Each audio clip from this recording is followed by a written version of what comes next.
In some senses, I had already told the story, even though I'd only... Is sometimes long while, Morgoth. And partway through fighting him... In some senses, I had already told the story, even though I'd only told it in shorthand. And retelling the story over again is not as much fun as telling the story for the first time. Even if you haven't played Elden Ring, you may be familiar with this guy, Godric the Grafted. Shown in many of the promotional materials and trailers, Godric is one of the first demigods that players will face. Like most From Software games, Elden Ring sparsely uses cutscenes or exposition, leading to there being no concise way to fully understand what is going on in here. Instead, the history of the world and its characters are located in the menu descriptions of items, the dialogue of NPCs, and the physical environments within the game. So just by playing the game and reading a few items, by the time you meet Godric in the flesh, you probably learn that he is the last of the Golden Lineage, the royal line that ties its ancestry back to the first Elden Lord Godfrey, though some even scoff at the validity of this claim. He is not a brave or honorable man, as he hid himself amongst the womenfolk to flee the capital at the start of the Shattering War, and now resides in Stormvale Castle, where he also hid from Radahn, and then after insulting Melania, lost to her in battle. Seen here. I am Melania. His forces are made up of knights and soldiers who are loyal to him and his family. Clad in gilded armor and weapons, their coat of arms depicting the symbols of the Golden Lineage, as well as sellswords, exiled criminals, and banished knights who wear the symbols evoking the ancient dragons. But most of all, he has resorted to the grotesque act of grafting, and the Tarnished have been his primary victims. The Tarnished are the descendants of the warriors who were exiled with the first Elden Lord and first of the Golden Lineage, Godfrey. Godric and the other nobles from the Golden Lineage have had many Tarnished mutilated, removing all of their limbs and attaching them to their own bodies, turning themselves into horrible monstrosities. This isn't just to enhance their own power, however. To prove his royal lineage, not only do him and his soldiers wear the ancestral coat of arms of the first Elden Lord, but Godric is literally wearing a coat of arms made of the descendants of Godfrey's exiled warriors. And he's also going to perform a dragon puppet show.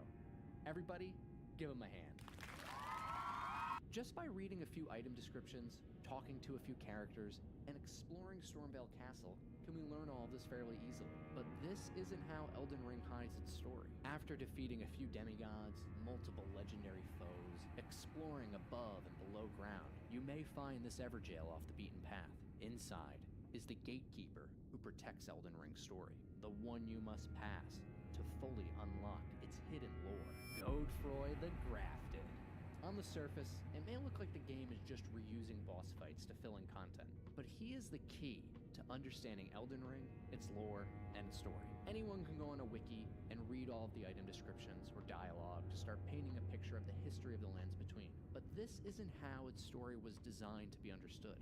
To really know what's going on, you have to play the game, which may seem obvious, but it's for one very specific reason. The order in which Elden Ring reveals its information is sometimes more important than the information itself. Godfrey is a great example of this. While he may look like a copy of Godric, his location tells us the opposite. Godric had escaped the capital with the womenfolk, thanks to the Mimic Veil. We love mimics, don't we, folks? And Godfrey was in prison outside of the capital. So during this time, Godric was not present, nor was he grafting when Godfrey was shoved in an Everjail. The only item in game that even mentions Godfrey are the ashes of ancient dragon knight Kristoff, which tell us how his capture of Godfrey during the first defense of Leyendell led to Kristoff being awarded the hero's honor of an Erdtree burial. Our two Golden Lineage grafters also aren't exactly identical, since Godfrey doesn't have a dragon to graft, but Godric does, allowing us to deduce that since Godfrey failed, Godric is trying something new. Elden Ring uses a repeat boss like Godfrey to exemplify a few important things. There is almost always a causal relationship between events, and history repeats itself. Causality isn't a circle, it's a spiral. Like, why is grafting seen as grotesque, other than the obvious? And how could it have led to our two golden boys being rejected as heirs to Leyendell? We learn in Shadow of the Erdtree that Queen Marika's home was that of the shaman village, and the flesh of shamans could meld harmoniously with others, leading to the horrendous jarring rituals of the Hornset. These Numen women were whipped, mutilated, and stuffed into jars with that of other people, and sometimes animals, so that they could become saints and attain divinity. As descendants of Marika, Godric and his ilk have inherited this unique property of their flesh, and they are engaging in a practice that's steeped in a vile history of subjugation and torture. Godric's headband is even the same as the bands found on the legs of the poor jarred shaman women. By considering when we learn information, we could see how Elden Ring is setting up questions that it plans on answering later. Questions it sometimes didn't even expect you to ask. Even starting at a seemingly innocuous character like Godfroy, we could figure out practically all of Elden Ring's lore and story.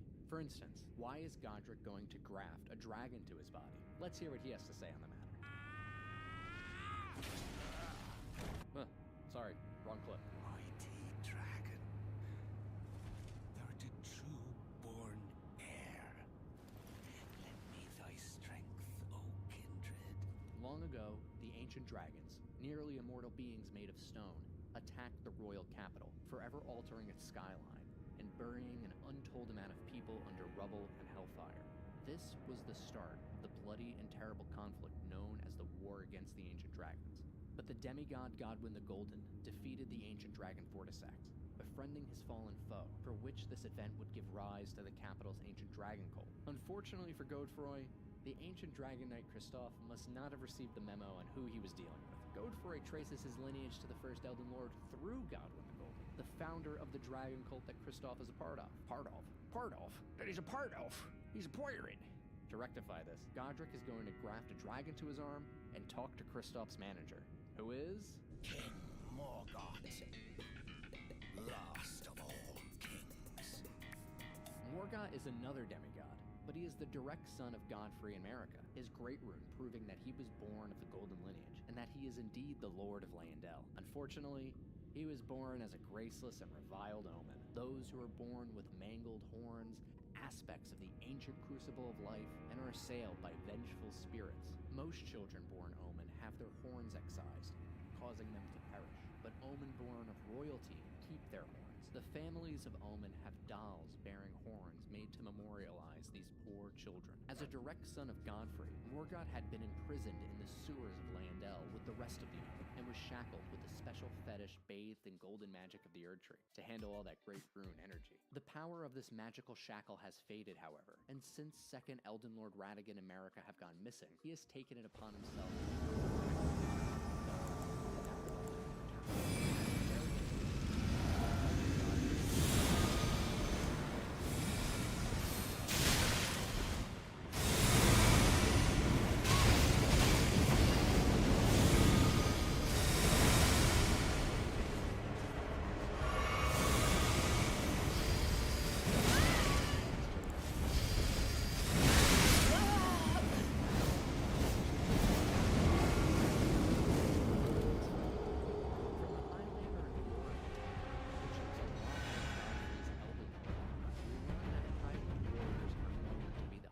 of bears. To them, there is no act more glorious than the subjugation of a savage beast. And by defeating the great red bear, we can learn to remove his might, which is jokingly called the Bear Communion. Insert joke about the Pope and bears. It's an incantation that is more akin to the divine invocation of the Hornsent than it is to that of Dragon Communion. Only through desperate battle with the feral wild can one discover a god unique to oneself. From this, we learn that God hunts bears, and discovered a god unique to oneself. The divine beasts are lions that are seen as messengers from the heavens, and when Miquella ascends to godhood, he will bear witness indeed. Godfrey's knights to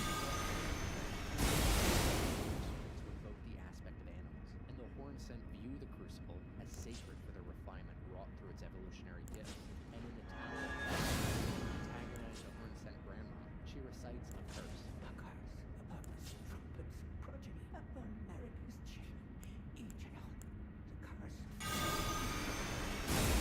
Because of Marika's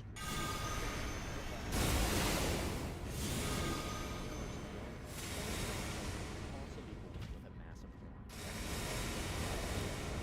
Omen are born with tangled horns, but are assailed by the vengeful spirits of the Hornsent. And much like Erd Tree culture would come to do, the Hornsent would make dolls to memorialize their own children born with oversized horns who would meet a frightful end.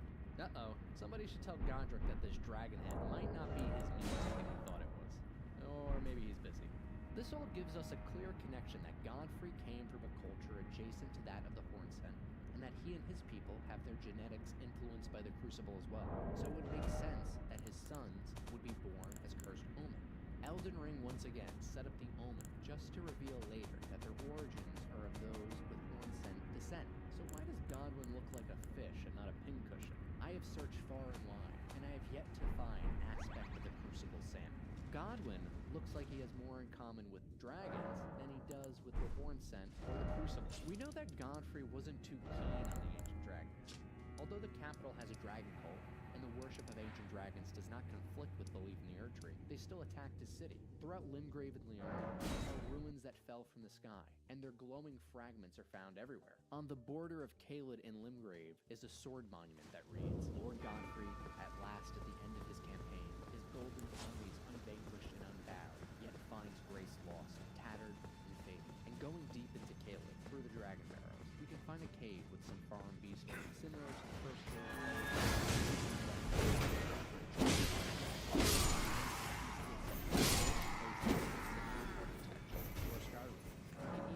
legendary weapon from a Crucible Knight and a Leonin the ruins that fell from the sky because it was hit by a meteorite. In early game areas like the Third Church of Marika and the Church of Pilgrimage, we hear echoes of Marika talking directly to Godfrey about her divesting him of grace so he can leave the lands between, war, grow stronger, die, and be revived with grace to stand before the Elden Ring again. It isn't until we burn the Erdtree do we learn who Godfrey fought at the end of his campaign, and why it ended in Caelid. After using the Giant's Forge, we are transported to crumbling Farum Azula, lost beyond time, the source of the ruins that fell from the sky, the ancient city occupied by the dragon-worshipping beastmen and banished knights, and the ancient dragon.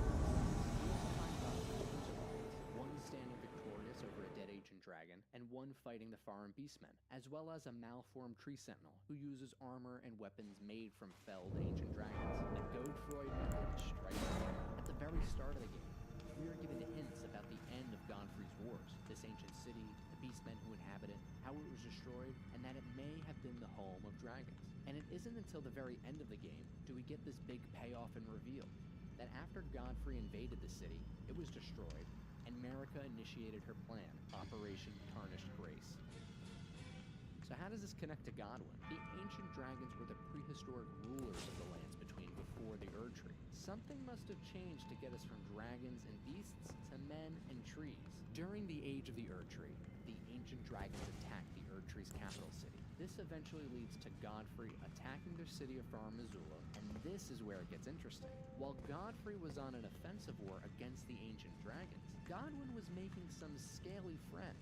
Ancient dragons like Lanciacs would take the form of priestesses to commune with the Knights of Leyndell and convert them into dragon cultists. Worship of ancient dragons was seen permissible because their scales and lightning are both gold.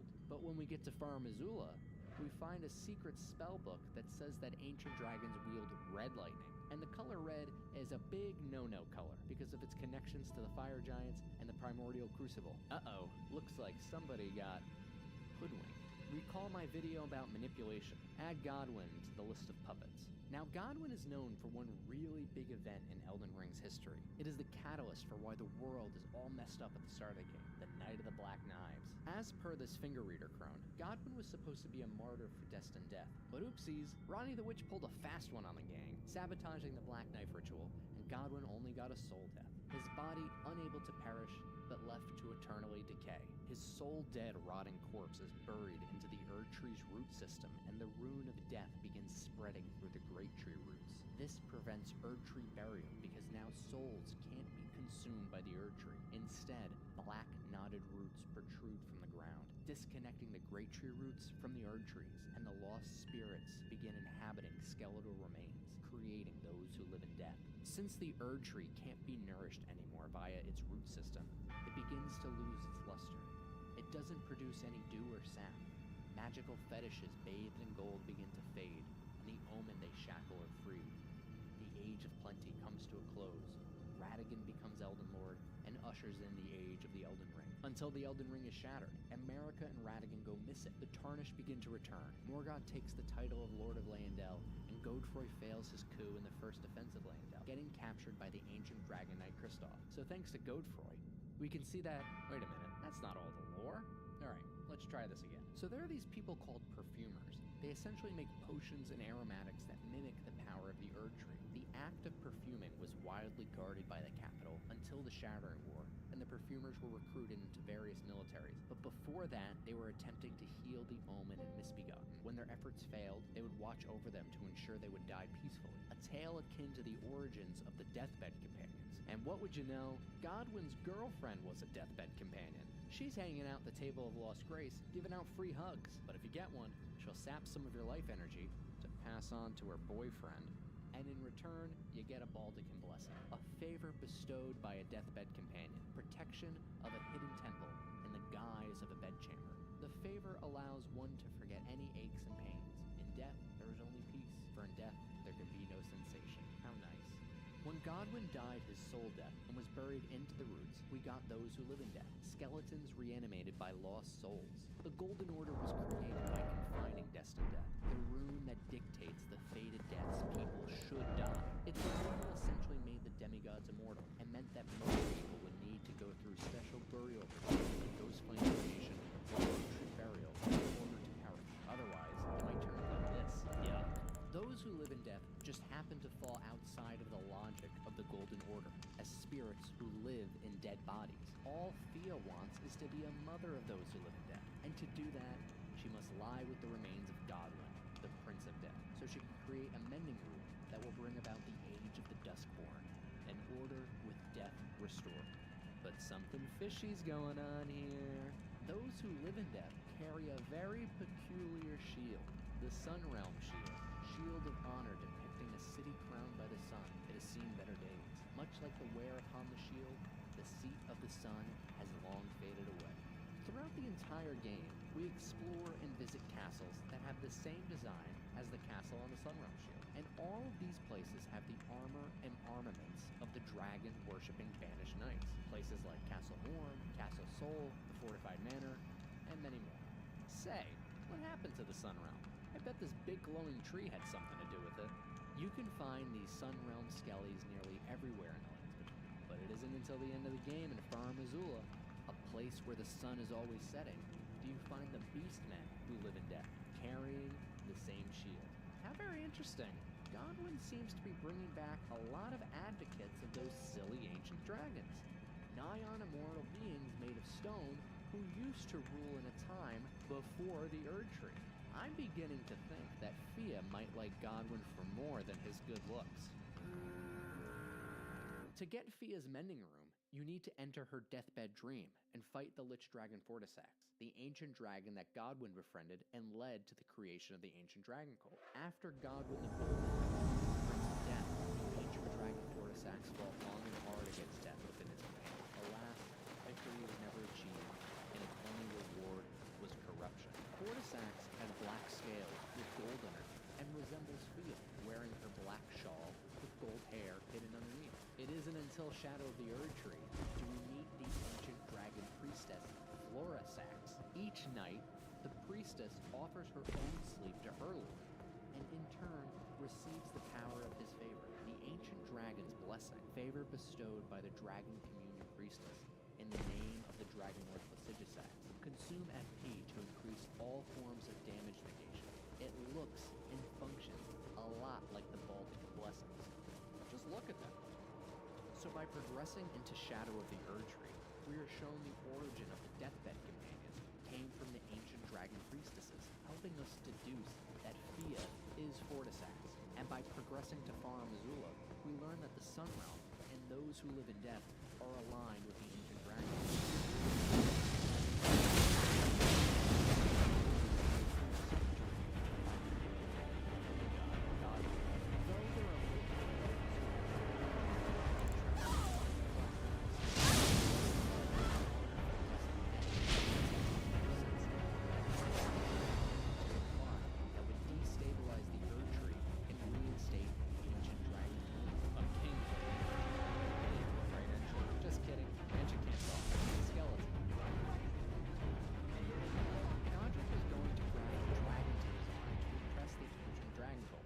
Wouldn't you know, that's the wrong type of dragon. Poor guy can't catch a break.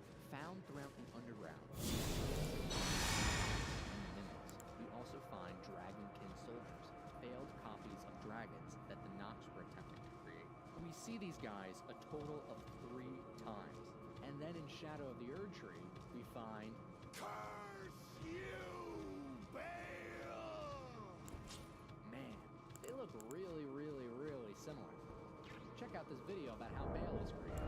Bale betrayed the Dragon Lord Placidusax and knocked his socks and his heads clean off. To recover from his wounds, Placidusax needs to take an eternity nap, like he's on his deathbed, and the ancient dragon priestess will be his companion, offering him her solace so he can sleep beyond time. And since Bale was a traitor, the priestess also brought dragon communion to the world, convincing humans to hunt and consume the hearts of dragons as to quell Bale and his bloodline, the Drakes, the bastards among the ancient dragons.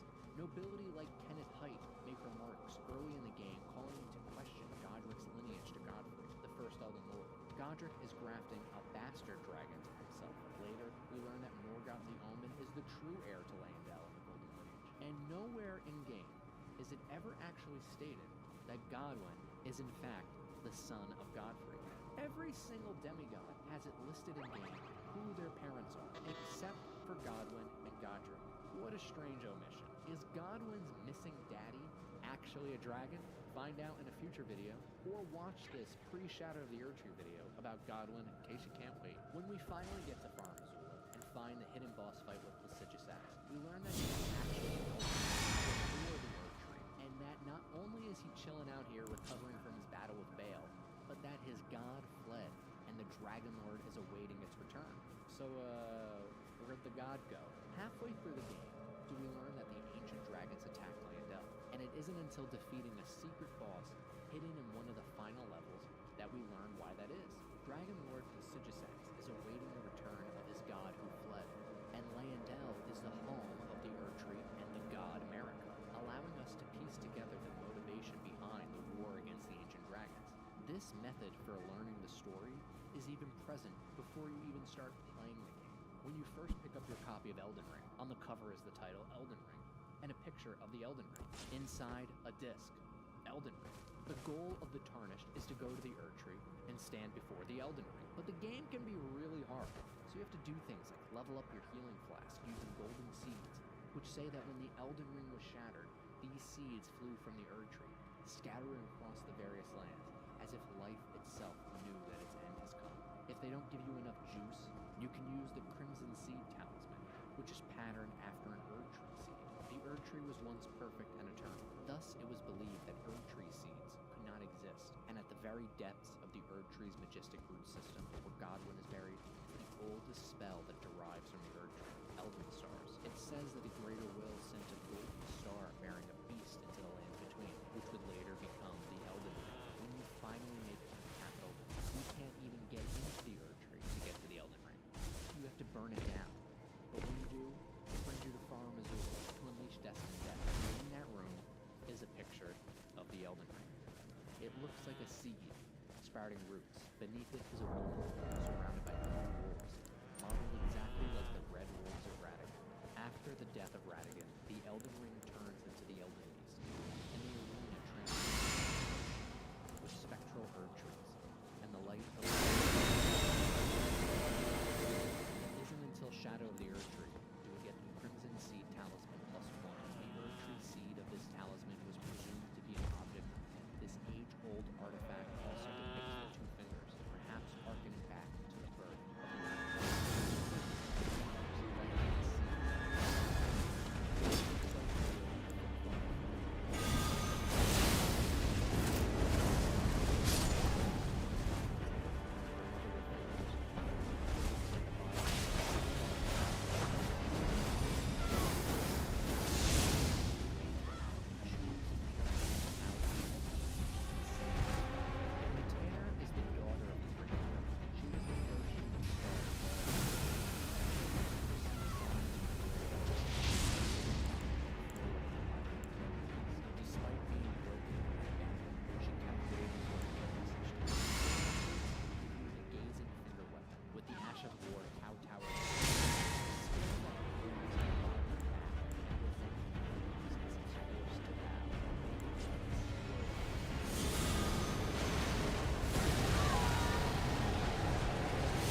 seduction and betrayal.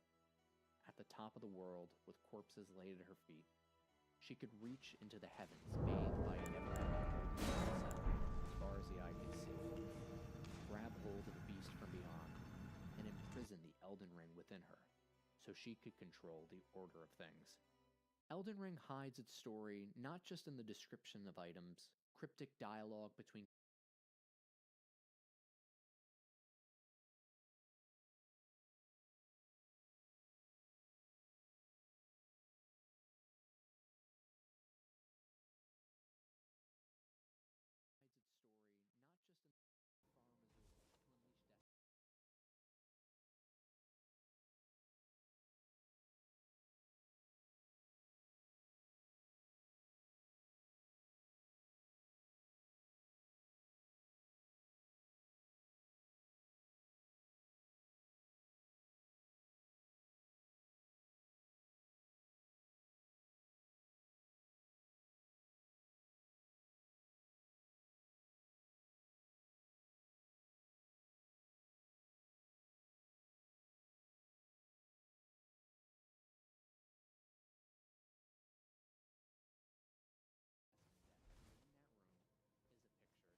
All right.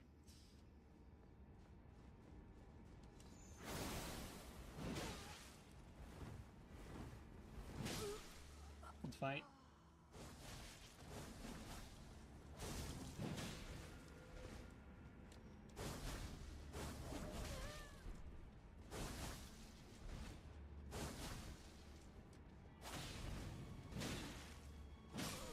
fight. And you'd have like more damage and more endurance.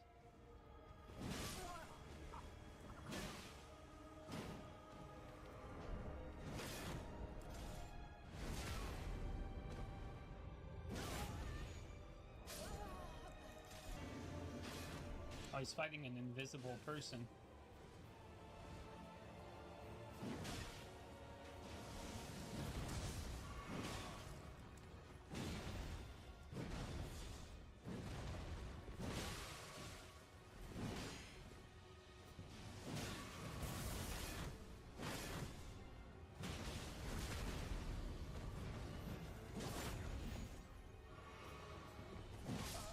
Baited.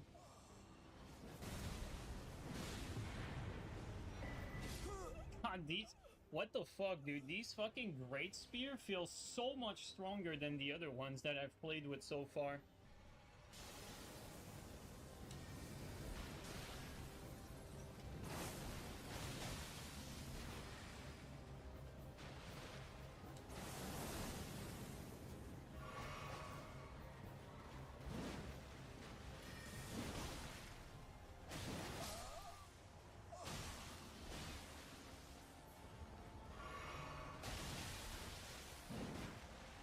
Yeah, let's get that reset.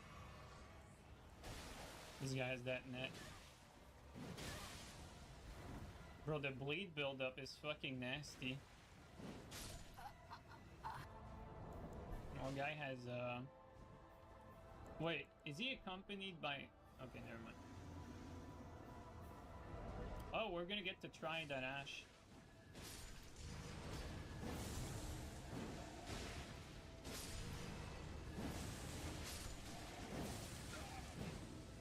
Okay, so it's actually not that bad for a ladder. We got our answer. It's good to kill people off of ladders.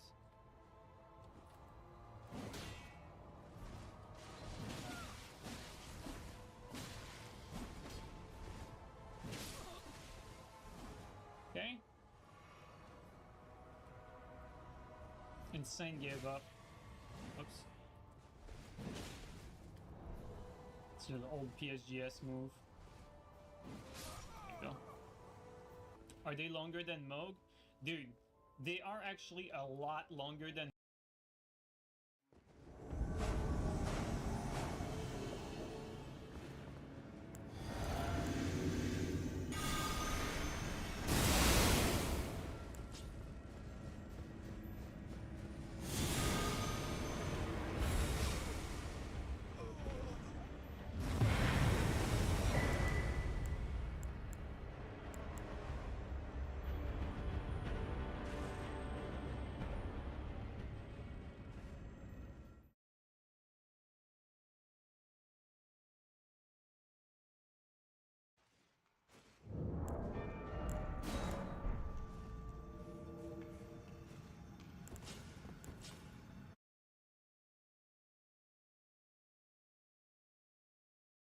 Moog, like the difference between these and Moog is almost the difference between Moog and Shunter. Like people don't fucking realize how how disgustingly long these fucking are. And you really feel it when you play with it.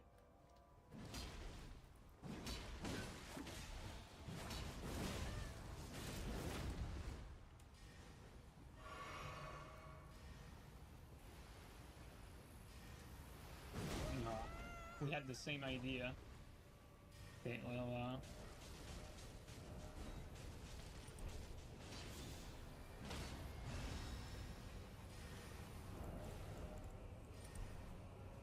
insane player though. Let's do that for now. I'm thinking like crank up our damage with jump, maybe. I think we're gonna land some jumping attacks with these.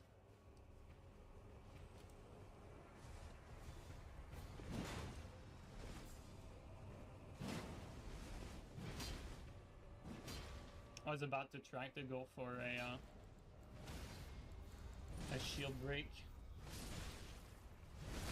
That's a lot, actually.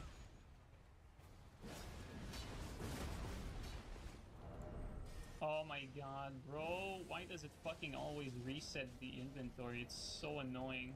Almost cost me there.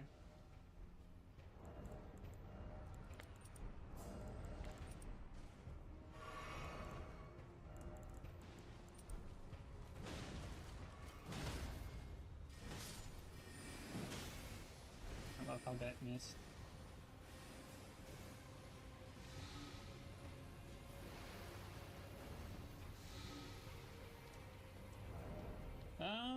Let's try something. Let's try something fun.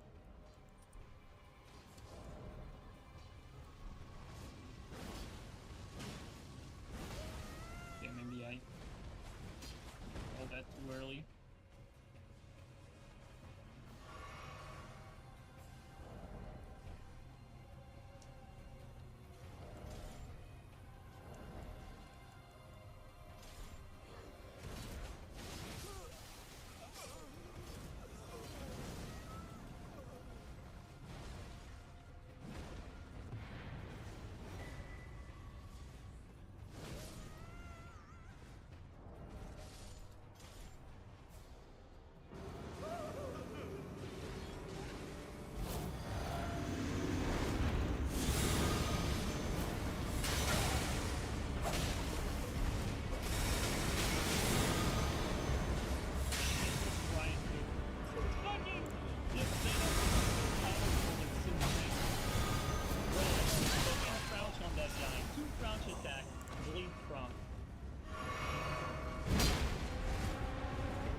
This guy.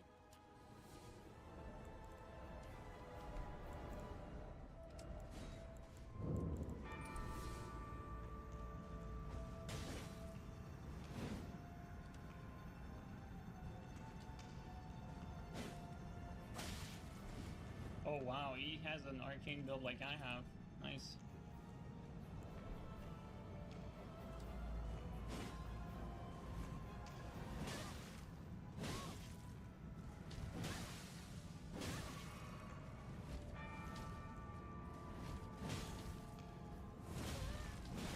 Insane fucking... Bro, why do you duel with the fucking blue sign?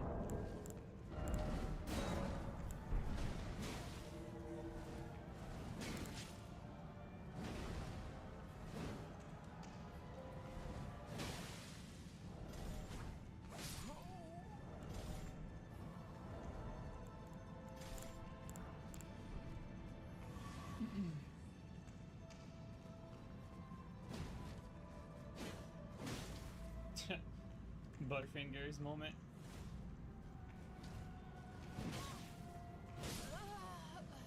Dude, they feel so fucking long though. Armchair Tarnish, bro. Insane fucking gamer name.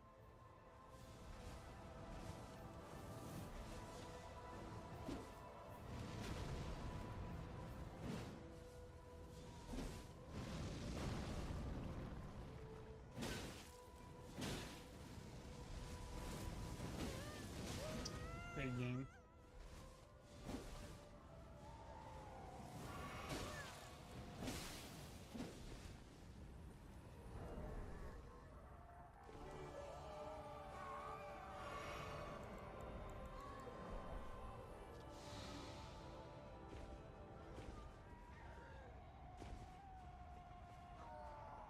I need to not. I need to stop being greedy and like.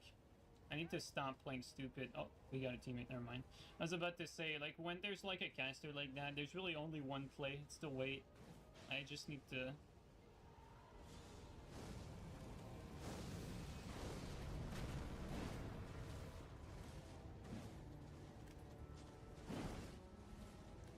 Gotta stay on this guy. Hold out range. This guy's high level. He does a fuckload of damage with these claws.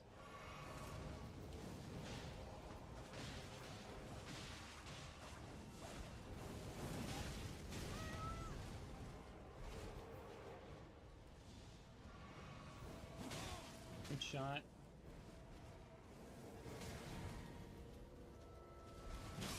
Give me that bleed.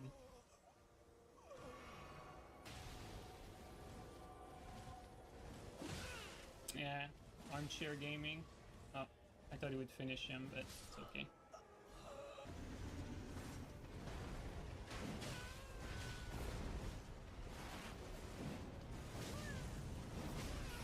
Well.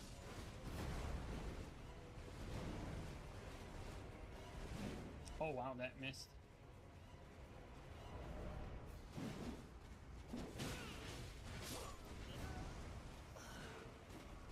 Sorry.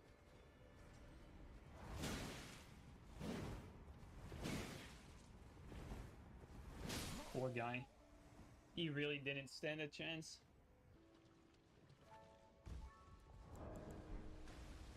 Yeah, there's two of them there. Probably ready for the boss battle or something.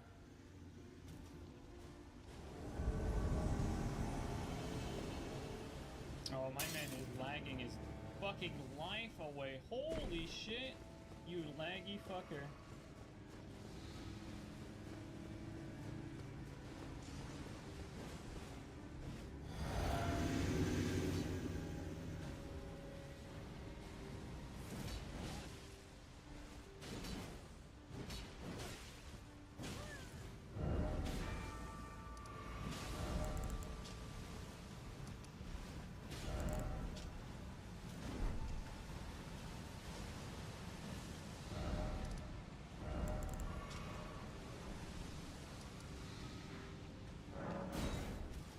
Careful about the blue. Let's actually kill the blue. Jeez, the whole net is so bad, like it's painful.